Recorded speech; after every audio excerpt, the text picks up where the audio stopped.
તમે ઘણીવાર રાત્રે શ્વાનોને બસતા સાંભળ્યા હશે. શું શ્વાન કોઈ આત્માને જોઈ રડે છે કે કોઈના મોતના આભાસના કારણે રડવાનું શરૂ કરે છે? વૈજ્ઞાનિક દ્રષ્ટિએ આની પાછળ શું કારણ છે, આવો જાણીએ. રાતે તમે શ્વાનોને રડતા ઘણીવાર સાંભળ્યા હશે. એવી માન્યતા છે કે શ્વાનોનું રાત્રે વિચિત્ર રીતે બસવું અશુભ સંકેત હોય છે. તેને સંબંધિત ઘણા પ્રકારના દાવા કરવામાં આવે છે, જેમ કે તેને કોઈના મરવાનો આભાસ થઈ જાય કે તે કોઈ આત્માને જોઈ લે છે. પરંતુ તેને લઈને વૈજ્ઞાનિકોનું શું માનવું છે? વડીલો હંમેશા કહેતા હોય છે કે શ્વાનના બસવાનો અર્થ અશુભ સંકેત છે. તેને કોઈને મરવાનો આભાસ થાય છે અથવા તેઓ આત્માને જોઈને ડરી જાય છે, એટલા માટે તે બસે છે. શ્વાનોમાં સાંભળવા અને સૂંઘવાની શક્તિ માણસ કરતાં વધુ હોય છે.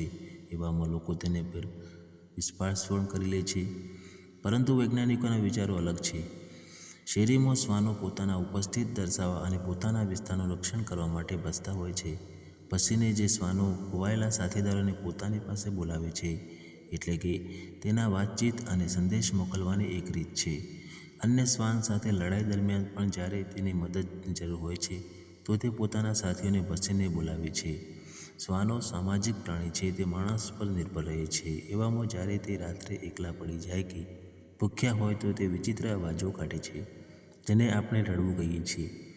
એવામાં માનવામાં આવે છે કે જે રીતે માણસ વાતચીત માટે એકબીજા સાથે જોડાય છે, એવી જ રીતે શ્વાન પણ પોતાની આસપાસના લોકો સાથે જોડાવા વાતચીત માટે બસે છે. ઘણીવાર શ્વાન શારીરિક સંબંધ બાંધવા, પીડામાં હોવા, ભૂખ્યા હોવા, દુર્ઘટના કે દુર્વ્યવહારના કારણે બસતા કે રડતા હોય છે. કોઈ અજાણ્યા અવાજ સાંભળી કે અજાણ્યા વ્યક્તિને જોઈને પણ બસતા હોય છે. કહેવામાં આવે છે કે જ્યારે તેને વધારે ભૂખ લાગી હોય કે તેને કોઈ સાથીની જરૂર હોય ત્યારે તે બસતા હોય છે.